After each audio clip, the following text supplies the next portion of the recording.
Bien,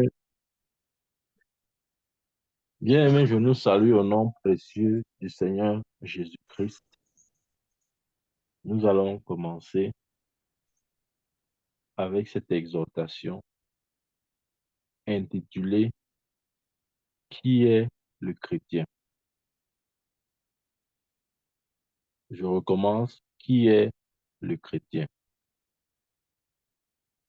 Bien aimé, le chrétien n'est pas un homme qui a adhéré à une religion.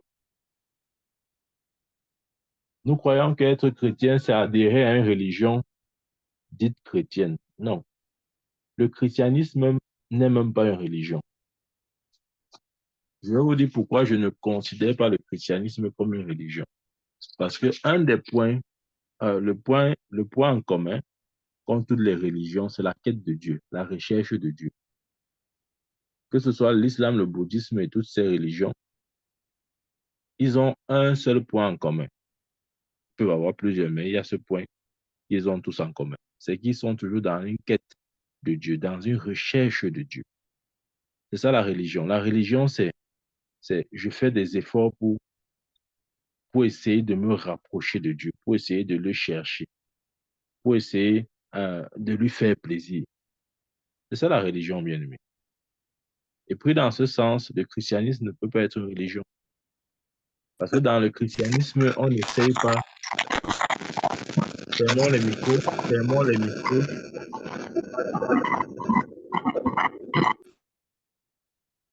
Dans le christianisme, on n'essaye pas de chercher Dieu. Voilà pourquoi j'ai un problème lorsque les chrétiens ont toujours cette- cette- cette- ces appellations, ou bien cette thématique, ou bien ce genre de mots. Je cherche Dieu, tout ça. Bien aimé, je l'ai toujours dit, ça semble être spirituel, mais inconsciemment, ça nous replonge dans la religion. Dans le christianisme, on ne cherche pas Dieu, parce que Dieu s'est laissé trouver. Et il répond à la personne de Jésus. C'est pourquoi le Colossien dit qu'il est l'empreinte de sa personne. Il est la représentation visible du Dieu invisible. Donc, il n'est plus question de chercher Dieu, nous l'avons trouvé. Et il répond à la personne de Jésus. Voilà pourquoi le christianisme n'est pas une religion. Nous ne cherchons pas Dieu. Je sais, il y a les chrétiens qui sont là tous les jours, je cherche Dieu, je cherche Dieu. Bien aimé, ne soyons pas comme Philippe qui avait dit à Jésus, montre-nous le Père. Et Jésus a dit à Philippe, depuis que tu es avec nous, depuis que tu es avec moi, tu n'as pas reconnu que le Père en moi, je suis dans le Père. Le Père demeure en moi. Les œuvres que je fais, je ne les fais pas, mais c'est le Père qui les fait à travers moi. Amen. Philippe cherchait aussi le Père, mais il n'avait pas eu la révélation que Jésus, c'est le Père. Et c'est comme ça beaucoup de chrétiens. Ils sont chrétiens, mais ils vivent dans la religion. Ils cherchent Dieu. Ils cherchent Dieu. Ils cherchent Dieu. Pourquoi? Parce qu'ils n'ont pas compris que le Dieu qu'ils cherchent habite en eux. Philippe n'avait pas compris que le Père qu'il demandait à voir était dans le Fils. Je dirais mieux, il n'avait pas compris que le Fils, c'est le Père. Il n'avait pas compris ça. Donc, il était toujours en train de rechercher. Il cherche le Père. Il cherche le Père. Le Père est perdu. On cherche le Père. Amen. Le christianisme n'est pas une religion. C'est la vie de Dieu en l'homme. C'est ça le christianisme. Et le chrétien, c'est celui qui a reçu la vie de Dieu. Car Dieu a tant aimé le monde qu'il a donné son Fils unique afin que quiconque croit en lui ne périsse point, mais qu'il ait la vie éternelle. L'objectif de la venue de Christ sur terre, c'est de donner à l'homme la vie éternelle. Voilà pourquoi le christianisme, c'est la vie de Dieu en l'homme. Amen. Le chrétien, c'est quelqu'un qui a reçu la vie de Dieu en lui. Lorsque je parle de la vie de Dieu, je parle de la vie éternelle. Encore, je l'ai toujours dit, la vie éternelle n'est pas une promesse d'une vie après notre mort, non. La vie éternelle, c'est la vie qu'il y a en Dieu, le Zoé, la vie impérissable dans des vases humains. C'est ça la vie éternelle. Qui est le chrétien? Bien aimé, des fois, on se dit, non, le chrétien, c'est celui qui a été racheté. Nous avons été rachetés. Nous avons été rachetés. Ouais, ça sonne bien. Ça sonne bien à l'oreille. On dit, non, mais on a été rachetés, bien aimé. On a été rachetés. Donc, on pousse encore loin. On dit non, nous avons été délivrés. Bien aimé, toutes ces choses-là, ça semble être spirituel. Mais si nous définissons notre christianisme par ces mots, nous, comment je vais dire ça? Nous renvoyons une image qui n'est pas bonne à notre subconscient. Vous allez me poser la question, qu'est-ce que je veux dire? Que le chrétien n'a pas été racheté? Exactement, c'est ce que je suis en train de dire. Que le chrétien n'a pas été délivré, c'est encore ce que je suis en train de dire. Après, il dit ça, ça sonne faux pour certains, mais c'est vrai. Bien aimé, Dieu, Jésus ne nous a ni rachetés, ni délivrés. Le problème, c'est qu'on ne sait pas qui nous sommes en réalité. Si tu ne sais pas qui tu es, tu ne sauras pas ce que Jésus a fait exactement pour toi. Tout ce que les gens savent, c'est que euh, j'étais pécheur, maintenant je suis chrétien. Voilà tout ce que nous savons. Nous devons entrer en profondeur dans la connaissance. Je l'ai toujours dit, rien n'établit l'homme dans la vérité comme la connaissance. Vous connaîtrez la vérité vous affranchira. Rien ne peut te libérer si ce n'est la connaissance. C'est pourquoi tu dois te battre pour connaître. Connais bien aimé, c'est ta responsabilité. Qui est le chrétien? La Bible dit dans 2 Corinthiens 5, verset 17, si quelqu'un est en Christ, il est une nouvelle créature. Le chrétien, c'est cet être, cette nouvelle créature. C'est lui le chrétien. C'est la nouvelle créature. Nous sommes en d'autres termes la nouvelle créature. Pourquoi Dieu nous appelle nouvelle créature? Ça veut dire que nous sommes d'une espèce qui n'a jamais existé. Bien aimé, tu dois te voir comme étant une espèce qui n'a jamais existé. Tu n'es pas une version améliorée de ce que tu étais avant. Non. Tu es quelque chose qui n'a jamais... tu es un être qui n'a jamais existé. Amen. Si nous manquons de comprendre les choses comme ça, nous allons passer à côté de beaucoup de vérités profondes. Nous avons dit nous avons été délivrés, nous avons été rachetés. Non, ce n'est pas ça. Nous sommes des nouvelles créatures. C'est pourquoi il faut comprendre à quel moment le christianisme ou le jalon, le pilier principal du christianisme. La résurrection de Christ marque le christianisme. C'est le point du départ du christianisme. Amen. Ce n'est pas la mort, c'est la résurrection de Christ. Parce que dans sa résurrection, le mystère de la nouvelle créature a été déclenché. Et c'est ce que nous sommes. Ça veut dire que jusqu'à ce que nous naissions de nouveau, dans la pensée de Dieu, nous n'existions pas. Nous n'existions pas pour lui. Amen. Il ne nous voyait pas comme, comme ces êtres nouveaux-là. Non, il ne nous voyait pas comme ça. Amen. Dans ce sens, nous n'avons pas été rachetés. Je sais, je sais. C'est là qu'on a dit que oui, mais la Bible dit dans Luc 1, verset 68, que béni soit le Seigneur, le Dieu d'Israël, qui nous a visités et a racheté son peuple. Moi, j'ai dit que, ah, voilà mon prophète, voilà, voilà. La Bible dit que Dieu a visité. D'ailleurs, si vous lisez bien, on dit béni soit le Seigneur, Dieu d'Israël, car il a visité et racheté son peuple. Même le contexte est clair. Ce verset parle d'Israël. Donc Dieu a visité et racheté qui? Israël. Quand je parle d'Israël, c'est en termes de nation, c'est en termes de chair et de sang. C'est Israël, le peuple, le peuple physique, qui a été racheté. En d'autres termes, ce verset parle uniquement des Juifs. Amen. Donc ça veut dire que qui a été racheté sont les Juifs. L'Église n'a jamais été rachetée. Il faut bien comprendre la partie là. Ce sont les Juifs qui ont été rachetés. Et Paul va donner la raison de ce rachat. Il dit dans Galates 3, verset 13, que Christ nous a rachetés de la malédiction de la loi. Pourquoi les Juifs devaient être rachetés? Parce qu'ils étaient sous la malédiction de la loi. Et nous savons que la loi, ce sont ces ordonnances que Dieu a données à Moïse, à l'attention d'Israël. Ce n'était pas à l'attention du monde entier. La loi, ce n'était pas pour le monde entier, c'était pour Israël. L'Église n'est pas concernée par la loi. Alors si nous, l'Église, nous ne sommes pas concernés par la loi de Moïse, alors nous n'avons pas été rachetés. Si oui, sinon rachetés de quoi? Il n'y avait aucune loi. Il n'y avait aucune loi sur nous. La loi, c'était pour Moïse, pour les Juifs. Amen.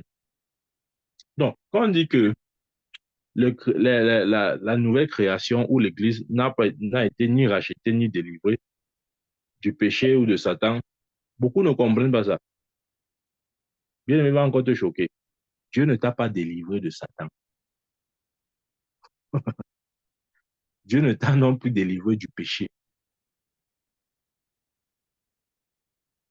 Il t'a donné la raison. La Bible dit que c'est par la loi que le péché a été connu, n'est-ce pas? Et que sans la loi, normalement, il n'y a pas de péché. Parce que le péché, c'est la transgression de la loi. Donc, si la loi ne t'a pas été donnée en tant qu'église ou nouvelle création, Dieu ne t'a donc pas délivré du péché. Parce que c'est la loi qui révèle le péché. Le péché est la transgression de la loi. Amen. Et Dieu non plus ne t'a pas délivré de Satan. Je vais te dire pourquoi. Dieu ne t'a pas délivré de Satan parce que Dieu te considère le jour où tu es né de nouveau. C'est le jour-là que tu es devenu une nouvelle création. Et à partir de cet instant, Satan n'a jamais eu le dessus pour toi pour que Dieu vienne te délivrer. Je sais, je sais. Bientôt, tu vas me dire que même mon prophète, n'est-ce pas, Dieu a dit dans notre prière, délivre-nous du mal.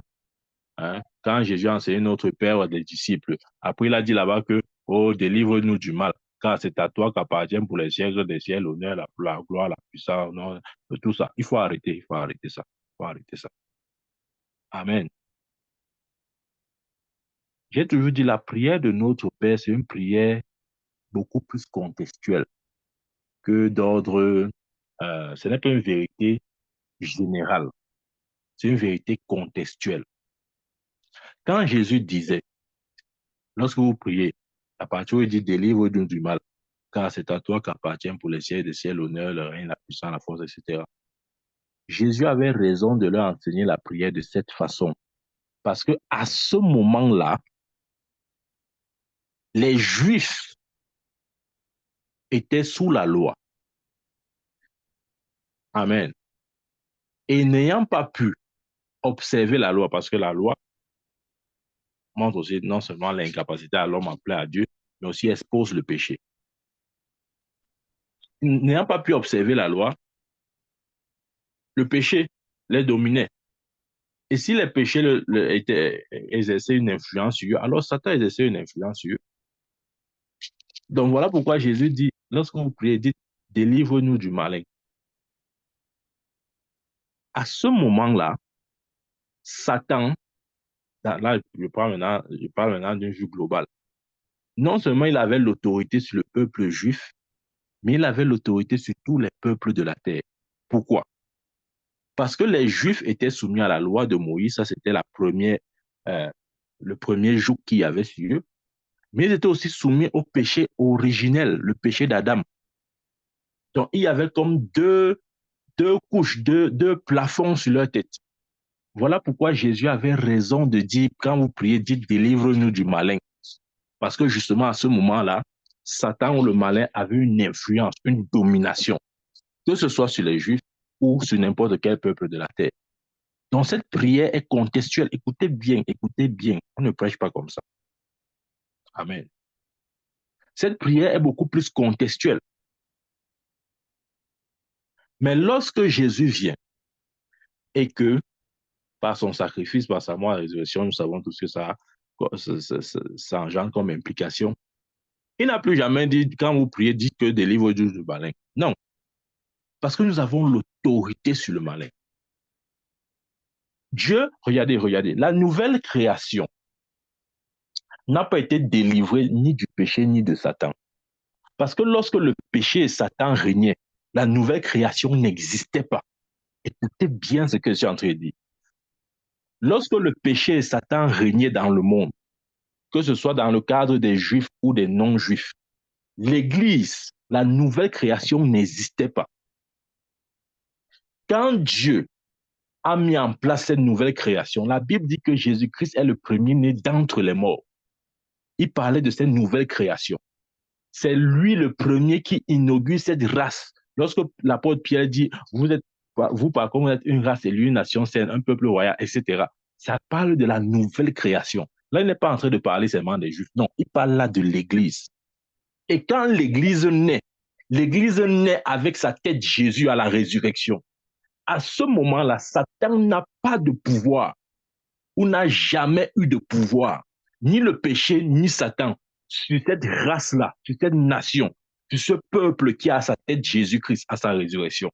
Voilà pourquoi l'Église n'a jamais été soumise ni au péché, ni à Satan. Bien aimé, c'est une question de compréhension, croyez-moi. Quand tu comprends ça, tu vois que tu étais juste dans des ténèbres. Tu étais juste dans ton film. Tu étais juste, c'est-à-dire tu avais créé un scénario où toi, tu étais le cheban et l'acteur. Tu es même mort dans ton propre film. Non, tu vas sortir de ce film-là. Tu vas voir les choses exactement. J'ai dit et je répète, nous n'avons pas été délivrés, elle dit nous, l'Église, la nouvelle création, nous n'avons pas été délivrés du péché ou de Satan. J'ai expliqué, je réexplique encore, on ne sait jamais. Le péché,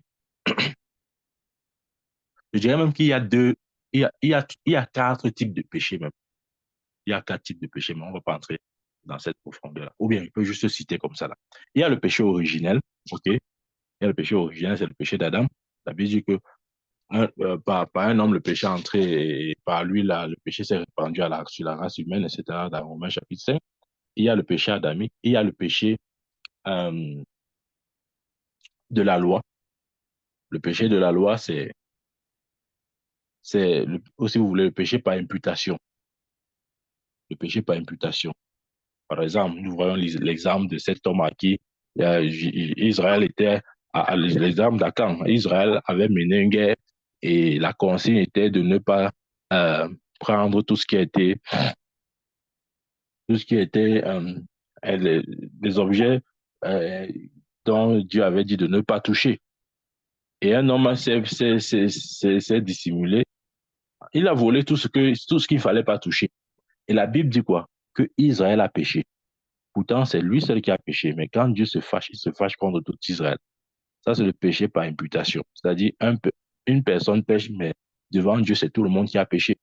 Nous retrouvons ce verset-là dans Jérémie, il dit, les dents des parents, comme il dit encore le verset là, les parents ont mangé, les dents des enfants sont agacées.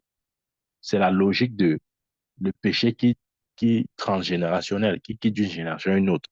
Ça, c'est le péché par imputation, etc. Il y a le péché éternel, le règnement de Christ ou la paix du salut.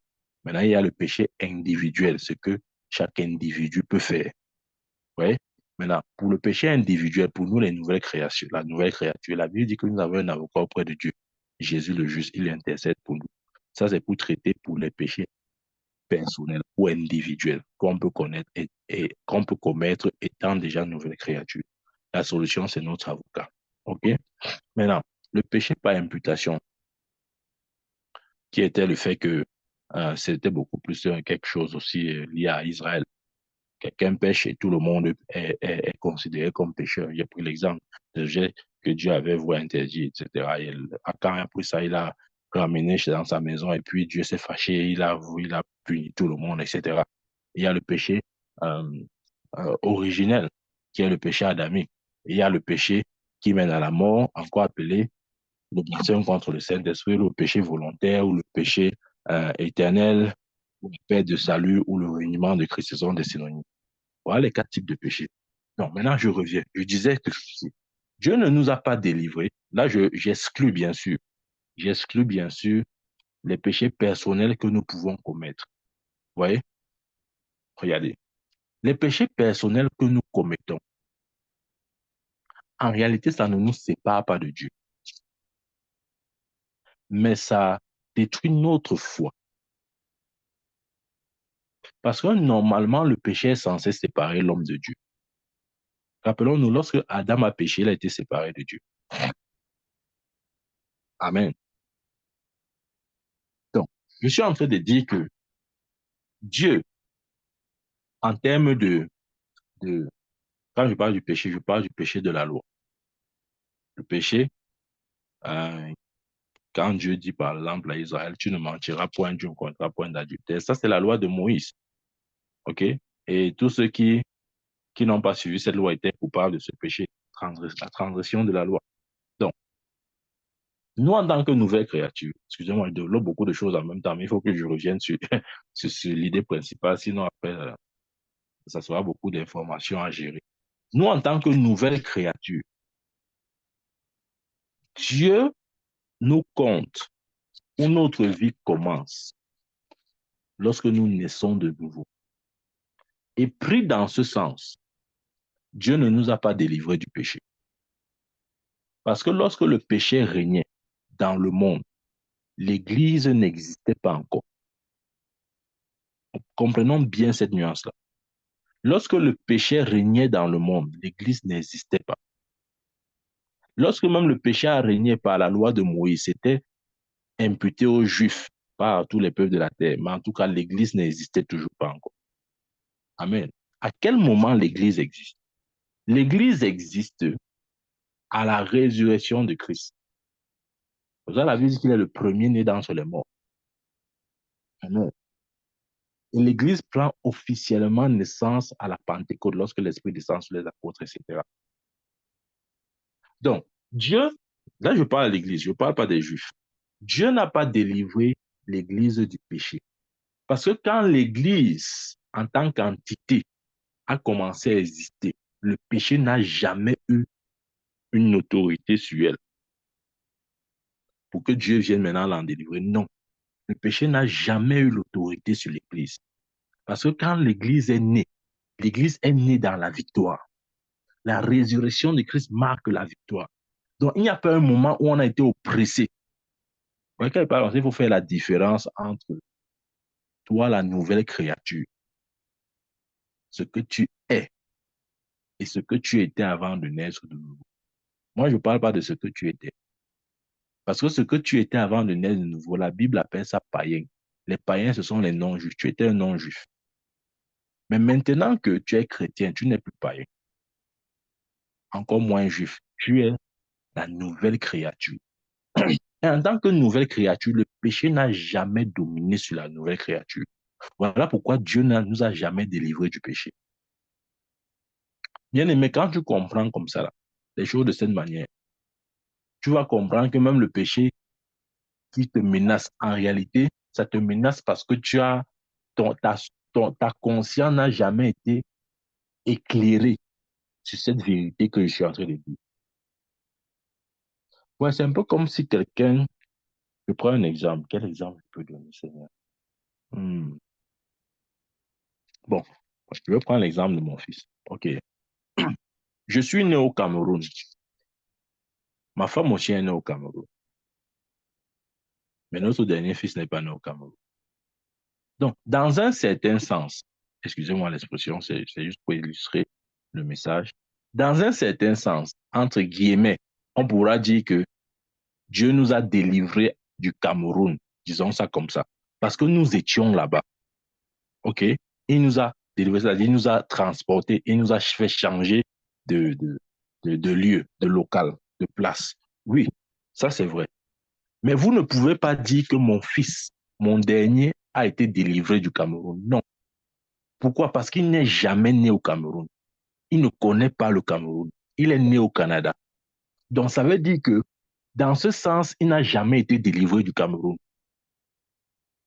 Mais moi, j'ai été délivré parce que j'ai été là-bas. Donc, Israël a été racheté parce que Israël a été soumis sous la loi, à la loi de Moïse. Voilà pourquoi Jésus l'a racheté d'abord. Ouais, l'apôtre Paul utilise ces figures-là pour illustrer le process de, comment il dit ça, du salut aux Juifs. Parce qu'il devait d'abord expliquer.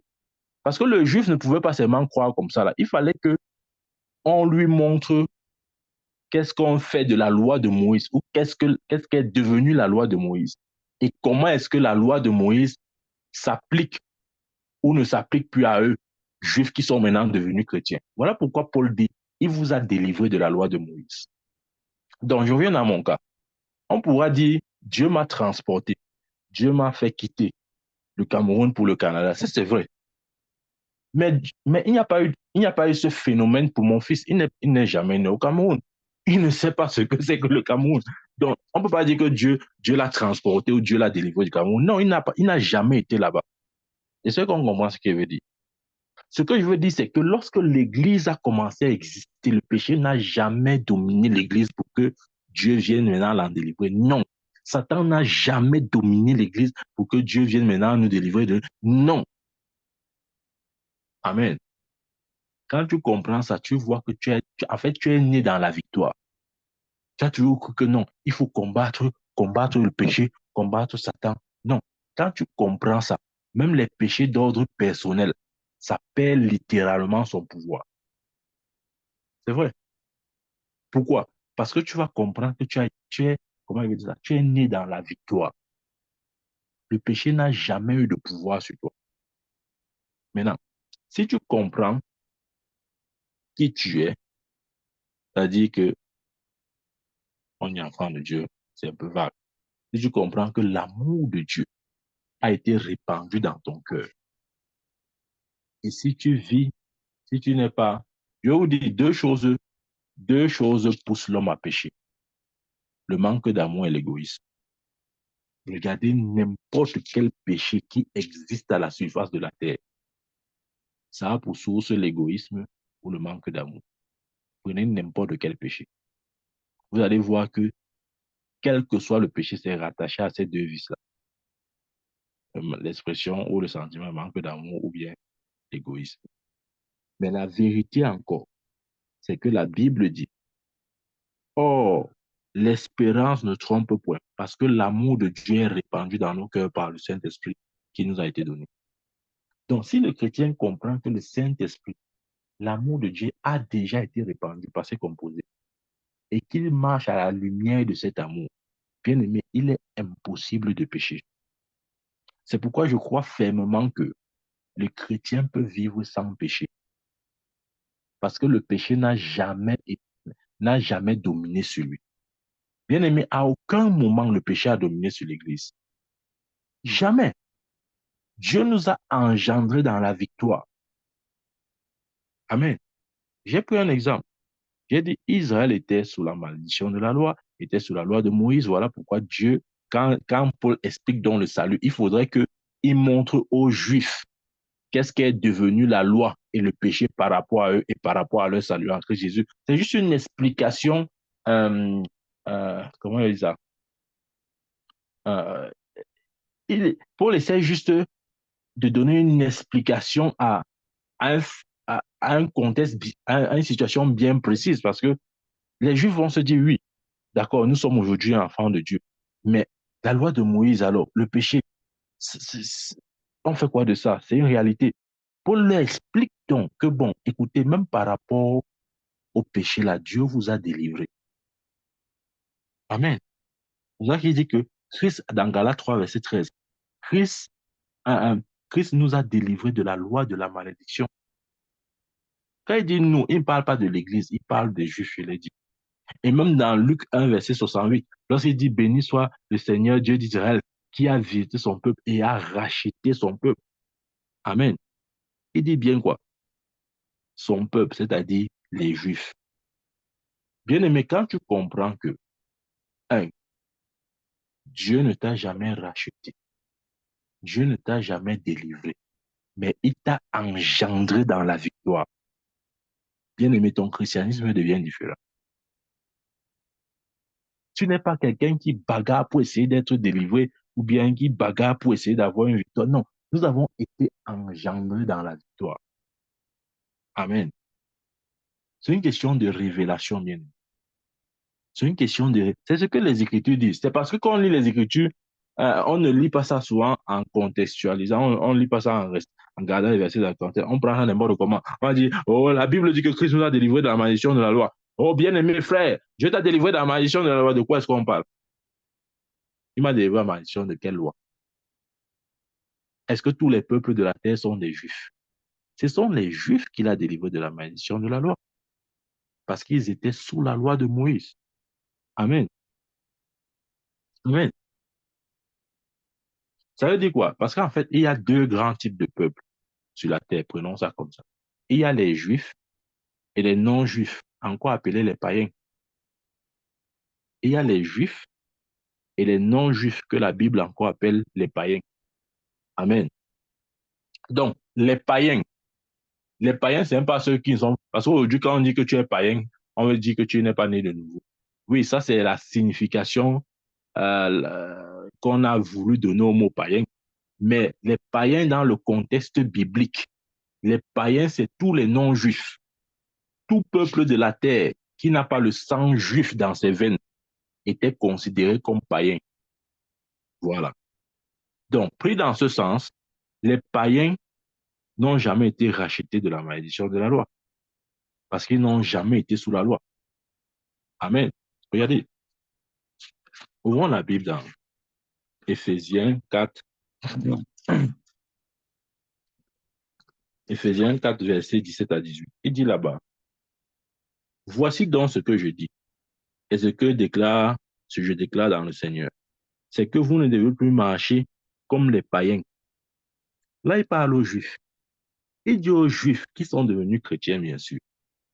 Les Juifs qui sont devenus chrétiens. Il dit, vous ne devez plus marcher comme les païens. Pourquoi? Parce que les païens, par nature, étaient étrangers aux choses de Dieu. OK?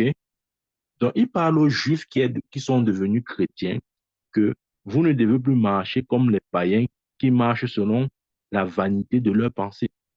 Verset 18. Ils ont l'intelligence obscurcie, c'est-à-dire ceux-là qui sont non-juifs. Ils ont l'intelligence obscurcie. Ils sont étrangers à la vie de Dieu.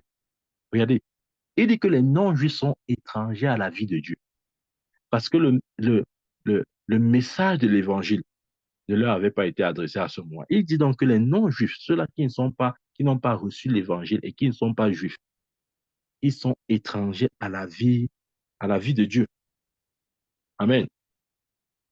Il continue. À cause de l'ignorance qui en eux et à cause de l'endurcissement de leur cœur. Amen. Donc, les non-juifs sont étrangers aux choses de Dieu. Ils vivent dans le monde sans espoir, sans Dieu. Amen. Mais grâce soit rendue à Dieu, bien-aimé. C'est que en Christ Jésus, voilà le mystère de l'évangile. C'est que les juifs et les non-juifs sont devenus un seul. Dieu a réuni les juifs et les non-juifs. Amen. Ou si vous voulez, Dieu a réuni les juifs et les païens pour faire d'eux un seul. Amen. Et, et cette personne-là, c'est ce que la Bible appelle la nouvelle création. Dans la nouvelle création, ça n'a rien à voir avec les Juifs. C'est toute personne née de nouveau. C'est lui que Jésus appelle la nouvelle création. Amen. Aujourd'hui, Dieu ne regarde plus les habitants de la terre de cette façon. Il ne regarde plus les Juifs de sang et ceux qui ne sont pas. Non. Ce qui compte pour Dieu, c'est d'être né de nouveau. Le sang qui coule en toi importe peu. Est-ce le sang des Juifs ou pas? Ça importe peu. Ce qui compte pour Dieu, c'est que tu sois né de nouveau. Amen. C'est pourquoi dans la foi, Dieu a réuni en formant un seul corps les juifs et les païens, ou si vous voulez, les gentils. Amen. Bien aimé, c'est ça l'évangile. De sorte que, aux yeux de Dieu, il n'y a plus ni juif ni païen, ou si vous voulez, ni gentil. Il n'y a plus ni juif ni gentil. Amen. Nous sommes devenus tous les nouvelles créations, ou la nouvelle création. Bien aimé, c'est ça l'évangile. C'est comme ça que ça doit être perçu. La Bible dit que quoi? Éphésiens 2, verset 14. Car il est notre Père, lui qui, des deux, n'en a fait qu'un. Des deux, c'est-à-dire les Juifs et les païens. Ouais. Il dit quoi? Car il est notre Père, lui qui des deux, c'est-à-dire des Juifs et des païens, n'en a fait qu'un, et qui a renversé le mur de séparation et l'inimitié. Il y avait un mur de séparation. Rappelons-nous, lorsque Jésus a rencontré cette femme samaritaine sur le puits de Jacob, au puits de Jacob, il a dit quoi? La femme a dit, qu'y a-t-il entre toi, juif, et moi, samaritaine? Les samaritains étaient aussi considérés comme les non-juifs, ou si vous voulez, les païens, ou encore les gentils. Et il y avait un mur de séparation. Et cette femme a reconnu qu'il y a un mur de séparation entre les juifs et les non-juifs, entre les juifs et les païens, entre les juifs et les gentils. Il y a un mur de séparation. Mais en Christ Jésus, le mur a été brisé. Et c'est pour ça que la Bible dit, hein, lui qui des deux n'en a fait qu'un. Amen. Donc, désormais, ce qui compte, ce n'est pas de dire je suis juif ou je ne suis pas juif. Ce qui compte, c'est d'être né de nouveau. Amen. Et gloire à Dieu, nous sommes nés de nouveau. Nous sommes une nouvelle espèce, une espèce qui n'a jamais existé. Bien aimé, cette espèce a commencé à exister le jour où Jésus est ressuscité. Je vous ai dit, c'est pourquoi Colossiens dit qu'il est le premier-né d'entre les morts. Amen. Parce qu'il a inauguré par sa résurrection une race qui n'a jamais existé. Nous n'avons jamais été soumis au péché. Nous n'avons jamais été soumis à Satan. Voilà pourquoi j'ai dit que Dieu ne nous a ni délivrés du péché, ni de Satan. Et s'il ne nous a ni délivrés du péché, ni de Satan, ça veut dire que nous n'avons été ni rachetés, ni délivrés. Amen. Dieu nous a engendrés dans la victoire. Alléluia. J'espère que tu comprends ce que j'ai en train de dire là. Je dis que Dieu t'a engendré dans la victoire. Dieu n'a pas voulu que son Église, la nouvelle espèce, soit une créature qui a été une fois sous la domination de Satan. Non, non, non, non. 1000 fois non. Bien-aimé, refuse de croire que Satan a le pouvoir, avait le pouvoir, ou bien a eu le pouvoir de t'oppresser et que Jésus va te délivrer. Non, ça n'a rien à voir. Maintenant, je sais ce qui te dérange. Quand il parle comme ça, là, tu es en train de me dire, en fait, tu ne me dis pas, mais il y a cette lutte en toi-même. Tu es en train de dire que, bon, si ce que je dis est vrai, pourquoi alors, euh, pourquoi alors les chrétiens sont victimes d'oppression? Pourquoi Satan nous oppresse? Pourquoi Satan, parfois, nous pouvons voir les chrétiens possédés, les chrétiens vivent dans l'obsession, la dépression et toutes ces choses-là? Je vais te dire, je vais te dire pourquoi. Si tu veux noter, tu notes. Je te conseille de noter. Ce n'est pas parce que, comment je vais dire ça, Seigneur, elle m'a dit cette vérité. La vérité ne se trouve pas dans ce que tu appelles tes expériences. La vérité, c'est dans ce que Dieu dit. Voilà la première chose qu'il faut bien comprendre. Amen. La vérité n'est pas dans ton expérience. La vérité est dans ce que Dieu dit. Les chrétiens croient que ils ont besoin d'être délivrés de Satan, peut-être parce que ils se sentent comme oppressés, ils se sentent comme dans une sorte d'obsession, parfois même possédés. Toutes ces choses-là. Ça ne peut arriver, écoutez-moi très bien, ça ne peut arriver que lorsque le chrétien n'a pas découvert qui il est. Est-ce que tu sais que tu peux être dans tous tes droits, mais si tu ne les connais pas, on peut abuser de toi. Le fait qu'on abuse de toi ne veut pas dire que c'est ça la vérité. Bien-aimé, ne laisse pas Satan abuser de toi et tu crois que non, c'est ça la vérité. La vérité, c'est que Dieu t'a engendré dans la victoire. La vérité, c'est que le péché ne t'a jamais dominé. La vérité, c'est que Satan ne t'a jamais dominé parce que Dieu t'a engendré dans la victoire. Tout ce qui est né de Dieu triomphe du monde et la victoire qui triomphe du monde, c'est notre foi. Maintenant, le jour où le chrétien va réaliser qui il est, il va voir qu'il a vécu une vie qui n'était pas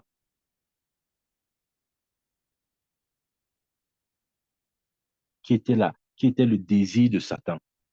Arrêtons de vivre la vie que Satan voudrait nous donner.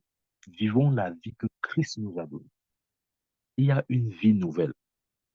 Et c'est cette vie nouvelle que Christ est venu inaugurer par sa résurrection. Amen. Donc, maintenant que nous sommes nés de nouveau, nous sommes nés dans cette nouveauté de vie, où désormais nous avons la vie de Christ en nous. Vous imaginez, je vous dis, quand tu acceptes, écoute-moi, peut-être tu parles seulement souvent, tu ne t'entends pas, tu ne sais pas ce que ça veut dire. Quand tu acceptes un temps soit peu que le chrétien, c'est quelqu'un qui a été, bien qui est dominé par le péché ou Satan, ça veut dire que tu reconnais qu'il est aussi possible pour Jésus d'être dominé par le péché ou Satan, alors que tu sais qu'il est impossible. Alors tout ce qui est impossible à Jésus est impossible à toi. Parce que la Bible dit qu'il est la tête du corps. Il est la tête et l'Église est son corps. Bien aimé, c'est le jour, écoutez bien, tout jour qu'on ne peut pas mettre sur la tête ne peut pas reposer sur le corps. C'est un principe bien aimé. Si tu ne peux pas mettre le joug sur la tête, oublie, tu ne mettras aucun joug sur le corps. Amen. C'est ça la réalité. Si le péché n'a pas dominé sur Christ depuis sa résurrection, alors si le péché n'a jamais dominé sur Christ depuis sa résurrection, ça veut dire que le péché n'a jamais dominé sur toi. Jamais. Il n'y a pas un jour où le péché a dominé sur toi. Si Satan n'a jamais dominé sur Christ depuis sa résurrection, ça veut dire que Satan n'a jamais dominé sur toi. Tu dois avoir cette conscience. Amen. Tu dois avoir cette conscience. Mais nous vivons pas une vie de peureux. Les gens qui ont peur. Les gens, oh, Satan fait que, Satan fait, Satan c'est qui? Tu sais qui tu es. Nous exaltons trop ce type. Laissons-le tranquille. Il ne vaut même pas notre attention. Il aime l'attention. Ne lui donnons pas cette attention, bien aimé. Concentrons-nous sur ce que Dieu a dit à notre sujet dans sa parole. L'enchantement ne peut rien contre Jacob, ni la divination contre Israël. Une parole que Dieu avait prononcée dans l'Ancien Testament à ce peuple même qui était soumis au péché. Il dit l'enchantement ne peut rien contre Jacob, ni la divination contre Israël. En quoi en Israël, l'Ancien Testament, il avait parlé de ça. Mais toi, tu viens dans le Nouveau Testament, tu annules ça, tu dis que non, l'enchantement peut faire, non, la divination peut aussi faire, non, la divination peut faire que, ça va faire que, après ma vie va faire que, ça va faire que je ne veux pas avancer, ça va faire que les fondations familiales de mon grand-père, ma grand-mère, mon grand-père avait fait ci, ma grand-mère avait fait ça, je sais que, voilà que, il faut arrêter toutes ces choses bien. Ça n'a rien à voir. J'ai commencé à définir le christianisme. Au début de ce message, j'ai d'abord défini le christianisme. Si tu ne sais pas ce que c'est que le christianisme, tu vas vivre une vie non chrétienne. Voilà. Tu vas vivre ta vie, ta part de vie. Ça n'a rien à voir avec la vie que Dieu t'a donnée. Parce que depuis le jour où tu es né de nouveau, bien aimé, s'il y avait même avant une quelconque vie, cette vie-là, écoute-moi très bien, cette vie a été supplantée par la nature de Dieu en toi. Vous savez ce que ça veut dire supplanter? Je vous dis. La nature et la vie de Dieu en toi ne viennent pas cohabiter avec cette vie qu'il y avait avant que tu ne naies de nouveau. Non, ce n'est pas ça, c'est un peu une cohabitation. Ça vient supplanter, ça vient éteindre, ça vient anéantir, de sorte que il n'y ait plus de traces de cette ancienne vie. C'est la nouvelle vie qui est là. Et je t'ai dit, tu as commencé à exister depuis le jour où tu es né de nouveau. Amen. Bien aimé, Dieu ne nous a pas délivrés du péché, ni de Satan, parce qu'il nous a engendrés dans la victoire. Amen. Maintenant, si tu crois que non, Dieu t'a délivré du péché, tu vas continuer à croire que non. S'il m'a délivré, ça veut dire que le péché n'a pas encore venu me dominer. S'il m'a délivré de Satan, ça veut dire que bon, Satan peut aussi de temps en temps venir me dominer, puisque bon, j'avais juste été délivré. Bon, parfois, ça veut dire qu'il peut revenir encore. Je dis jamais, jamais. C'est une question de révélation. Le jour où tu vas comprendre ça, tu seras libre. Satan va perdre littéralement toute cette grandeur qu'il avait devant tes yeux. Tu vas le voir plus petit qu'une fourmi. Amen. Le chrétien, c'est la nouvelle création. C'est une nouvelle créature qui n'a jamais existé. Bien-aimé, refuse de te connecter avec un certain passé. Non, refuse de te connecter avec un certain passé. Parce que ton passé, là, n'a rien à voir avec ce que tu es devenu maintenant en Christ Jésus. Je dis, ça n'a rien à voir. Mais parfois, comme notre mémoire, enfin notre souvenir, nous gardons des souvenirs de notre ancienne vie, on a tendance à connecter ces souvenirs passés à notre vie présente. Et on se dit que non, c'est la même chose. Ce n'est pas la même chose. Ça ne peut pas être la même chose. Parce que dans cette autre vie, tu étais mort. Et en Christ, Dieu t'a rendu la vie. C'est comme si tu veux comparer Jésus en enfer et Jésus ressuscité. C'est la même personne. Non. Pourquoi? Parce que c'est en tant que pécheur qu'il descend en enfer. Mais c'est en tant que victorieux. En tant que monarque de l'univers. En tant que Dieu tout-puissant qui ressuscite. Nous ne pouvons pas comparer Jésus qui est en enfer et Jésus ressuscité. Ce n'est pas la même personne. Amen. Refuse de, de joindre ou de créer un trait d'union entre ta vie passée et ta vie en Christ Jésus. Ça n'a rien à voir, absolument rien à voir. Amen. Bien aimé, si tu ne comprends pas les choses de cette manière, tu vas vivre dans des illusions. Tu auras des fausses croyances. Tu vas vivre dans des forteresses. Tu vas continuer de croire que d'une certaine façon, Satan peut encore t'oppresser, te dominer. Le péché a fait que Satan a fait que, ça a fait que je n'avance pas, a fait que ça va t'épuiser. Amen. J'ai dit, citez-moi où vous voulez. Le prophète Michael a dit, nous n'avons jamais été délivrés ni rachetés parce que Dieu nous a engendrés dans la victoire.